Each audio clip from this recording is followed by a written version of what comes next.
Oscuridad en la línea 10. Nunca pensé que un simple viaje en metro pudiera convertirse en una de las experiencias más aterradoras de mi vida. Siempre he sido una persona escéptica, de esas que se ríen cuando escuchan historias de fantasmas o sucesos paranormales. Pero lo que ocurrió el lunes 28 de abril del 2025 me dejó marcado. Y lo peor de todo es que aún hay noches en las que cierro los ojos y escucho aquellas voces, los gritos, y veo esa figura moverse entre la oscuridad del túnel. Eran cerca de las 12:30 del mediodía. Estaba en la estación de Alonso Martínez, esperando el metro que llevaría hacia Casa de Campo, donde había quedado de reunirme con mi amiga Lucía.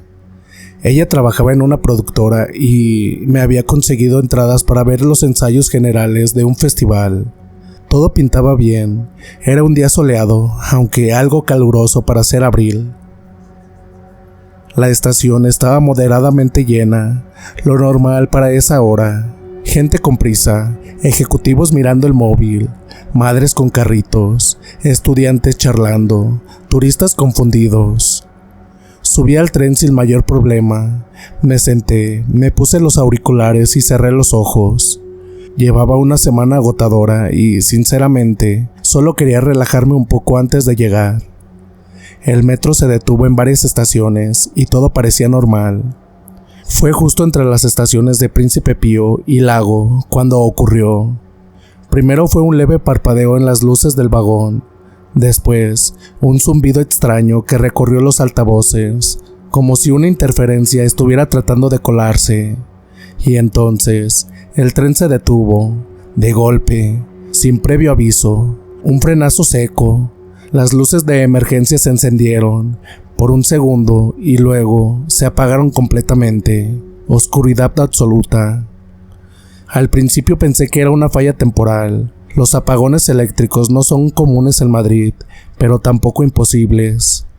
Me quité los auriculares para escuchar si había algún anuncio por megafonía.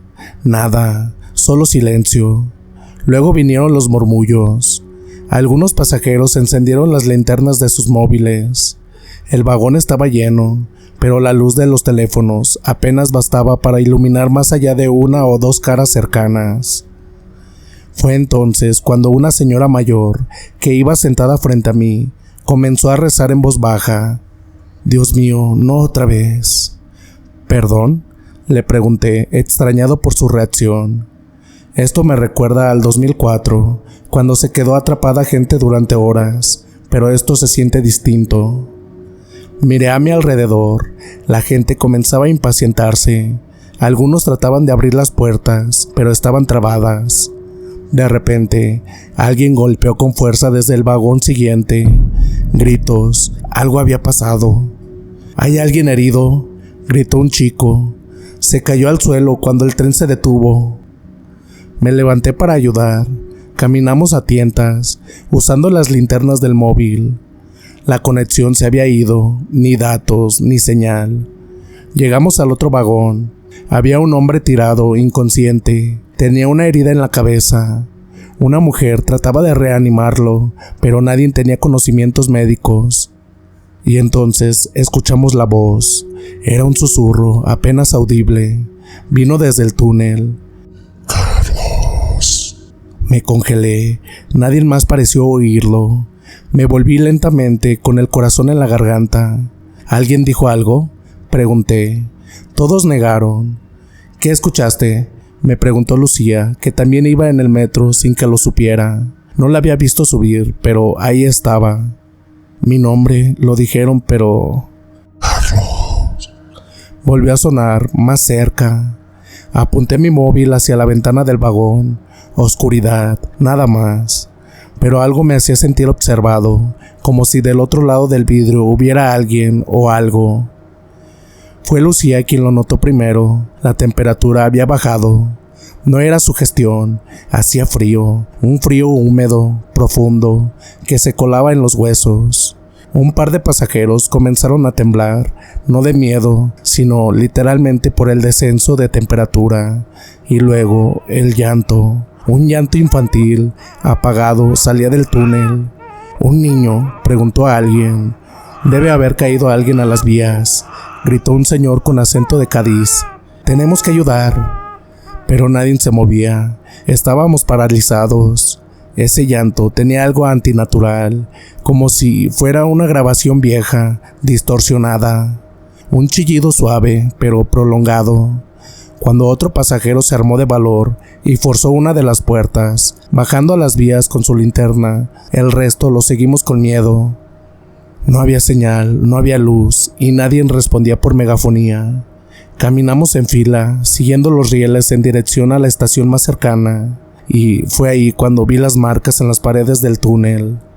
Rasguños, decenas, como si algo o alguien hubiera intentado salir desde dentro de las paredes. Lucía se detuvo. Carlos, ¿eso es sangre? Miré hacia donde apuntaba. Sí, una mancha oscura, reciente. La linterna reflejaba el brillo húmedo de la sustancia. No puede ser, nadie puede sangrar así y caminar tanto. Entonces, el vagón a nuestras espaldas se encendió por un segundo, solo un parpadeo, pero suficiente para que viéramos una figura alta, negra, delgada, de pie sobre el techo del tren mirándonos. Y luego, nada, oscuridad otra vez. Alguien gritó, otro comenzó a correr y en ese momento la radio del tren encendió sola, un zumbido y luego una voz infantil. No saldrán de aquí, no saldrán de aquí. La voz infantil, cargada de un eco imposible para un sistema sin energía, nos dejó en completo silencio. Nadie se atrevía a moverse. Sentí cómo Lucía me apretaba la mano, su piel fría, sus uñas clavándose en mis dedos. Nadie podía decir nada. El zumbido de la radio se repitió y la voz, como si nos observara desde algún punto entre la oscuridad, susurró una última palabra antes de desaparecer. ¡Quédense! Uno de los pasajeros, un chaval joven con aspecto de universitario, rompió a llorar. Otro intentaba resonar en voz alta, repitiendo que tenía que haber una explicación lógica, una interferencia, una broma pesada, una fuga de gas que nos estaba haciendo alucinar. Pero el ambiente se hacía más y más opresivo, como si el aire se volviera espeso, difícil de respirar, una sensación de pesadez que apretaba el pecho.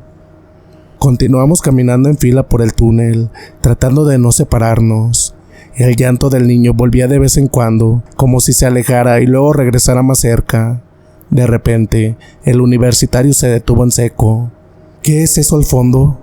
Al principio no vi nada, pero conforme más linternas se apuntaron hacia adelante, algo comenzó a dibujarse. Una silueta. Estaba de pie a mitad del túnel. No se movía, no hablaba, no parecía humana. Alta, extremadamente delgada, como un palo alargado con brazos. Sus ojos eran dos puntos blancos, flotando en medio de la sombra. Y luego dio un paso hacia nosotros.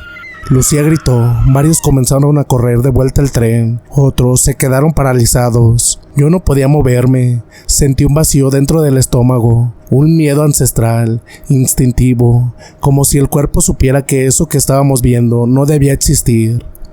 El ser dio otro paso y luego, sin moverse más, se deshizo en humo. Corrimos, algunos sin mirar atrás, otros tropezando en las vías. Yo jalé a Lucía de la mano hasta que logramos regresar al vagón. No sabíamos si era más seguro adentro o afuera, pero al menos dentro del tren no sentíamos que eso pudiera alcanzarnos. Al subir, notamos que faltaban 3 personas. El universitario, una chica francesa que había entrado con su novio en canal y un anciano que viajaba con su perro guía. Nadie los había visto caer, nadie escuchó gritos, solo desaparecieron. Tenemos que salir de aquí, dijo Lucía, no podemos quedarnos esperando a que aparezca otra vez. El tren seguía muerto, pero el túnel ya no estaba completamente oscuro. A lo lejos, una luz roja parpadeaba. Podría haber sido la estación del lago. Decidimos caminar en esa dirección, todos juntos, sin separarnos. El grupo estaba reducido a unas 10 personas. Algunos lloraban, otros se persinaban, todos en silencio. Avanzamos en medio del hedor a hierro y humedad. A medida que nos acercábamos a la luz roja, comenzó a oler a algo más, a carne podrida. Lucía se detuvo de golpe. «Carlos, ¿ves eso?», En la pared del túnel había una mano clavada entre los ladrillos, como si hubiera intentado salir desde el otro lado, pero no era una mano humana. Tenía 6 dedos largos, delgados, con uñas curvas y negras. Retrocedimos con miedo y fue entonces que el suelo tembló, solo por un segundo, pero todos lo sentimos, como si algo gigantesco se moviera por debajo del túnel. ¡Corre!, grité. Corrimos hacia la luz roja. Grité el nombre de los desaparecidos, sin respuesta. Llegamos a la estación Lago, y lo que vimos ahí nunca se borrará de mi mente. La estación estaba congelada, literalmente, escarcha en las paredes, las máquinas de tickets cubiertas de hielo, como si alguien hubiera vaciado un invierno completo ahí dentro. Todo seguía en silencio, solo el parpadeo de una luz roja iluminaba la escena. El reloj de la pared marcaba 12:43. No había pasado más que 15 minutos, aunque todo se sentía como horas. Lucía tocó una de las bancas y retiró la mano de inmediato. «Está helada». Caminamos por el andén, buscando la salida. Las escaleras mecánicas no funcionaban. Subimos a pie, y mientras más nos alejábamos del túnel, el frío desaparecía. Era como si la oscuridad se aferrara a ese lugar. Logramos salir a la calle, y ahí fue cuando nos dimos cuenta de algo aún más perturbador. Madrid estaba completamente apagado. Ni una sola luz en los edificios, semáforos muertos, coches detenidos, gente caminando por las calles con el móvil en la mano, sin señal, sin datos. Algunas personas gritaban nombres, otras lloraban. Muchos se reunían en plazas sin saber qué hacer. El caos comenzaba a crecer. Lucía miró su móvil. Eran las 2:07 de la tarde. ¿Cómo?, me preguntó. Si salimos del metro hace apenas 10 minutos. Habíamos perdido más de una hora. ¿Dónde estuvimos? ¿Qué era esa cosa? ¿Qué pasó con los que desaparecieron? Nadie lo supo. Ese día, 28 de abril del 2025, Europa entera se oscureció. Pero en Madrid, en la línea 10 del metro, algo más despertó. Y la verdad no creo poder volver a subirme al metro sin pensar en aquella voz, aquella figura en el techo y los desaparecidos, porque hasta ahorita, cuando duermo, escucho ese susurro. «Carlos, aún estás aquí abajo conmigo». El servicio eléctrico regresó poco después de las 9 de la noche. No fue necesario que viniera nadie a rescatarnos. Simplemente, las luces parpadearon una vez y volvieron, como si nada hubiera pasado. Al ver que regresó la luz, regresamos de enseguida al túnel.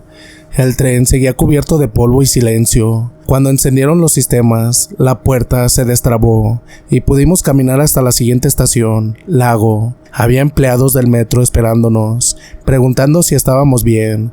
Nadie nos creyó cuando hablamos de lo que vimos en la oscuridad. Seguramente fue una alucinación por el encierro, nos dijeron.